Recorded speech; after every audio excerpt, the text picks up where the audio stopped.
આજના બાળકો આગળ કેટલી અને કેવી વાતો કરવી એની સમજ માતા પિતાને પણ હોવી જોઈએ.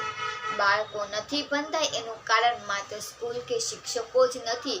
માતા પિતા બાળકો સામે અભ્યાસક્રમ અંગે કે સ્કૂલના શિક્ષકો જે વિશે વાત કરે છે એ પણ હોઈ શકે છે. મા બાપે બાળકો સામે વાતચીત કરતી વખતે ધ્યાન રાખવું જોઈએ.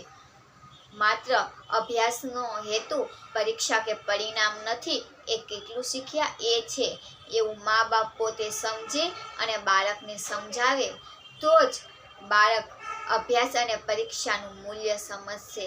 પણ મા બાપ એવું સમજે છે કે પરીક્ષા સમયે વાંચવું જોઈએ અને પરિણામ પણ સારું આવવું જોઈએ. એ વાંચેલું બીજા વર્ષે ભૂલાઈ જાય તો કંઈ વાંધો નહીં. માતા પિતાએ બાળકનો અભ્યાસ પરીક્ષા લક્ષી કરી નાખ્યો છે.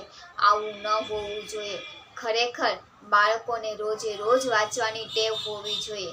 સામાન્ય રીતે બાળકો અભ્યાસક્રમ સિવાય કશું વાંચતા જ નથી.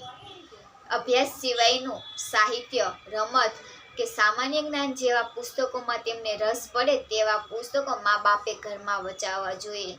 બાળકો અભ્યાસ સિવાયનું વાંચવા પ્રેરાય એ માટે માતા પિતાએ નિયમિત બાળકો સામે વાંચન કરવું જોઈએ. તમને ઘરમાં વાંચતા જોઈને બાળકને આપોઆપ વાંચનની આદત પડી જશે. જય હિન્દ, જય ભારત.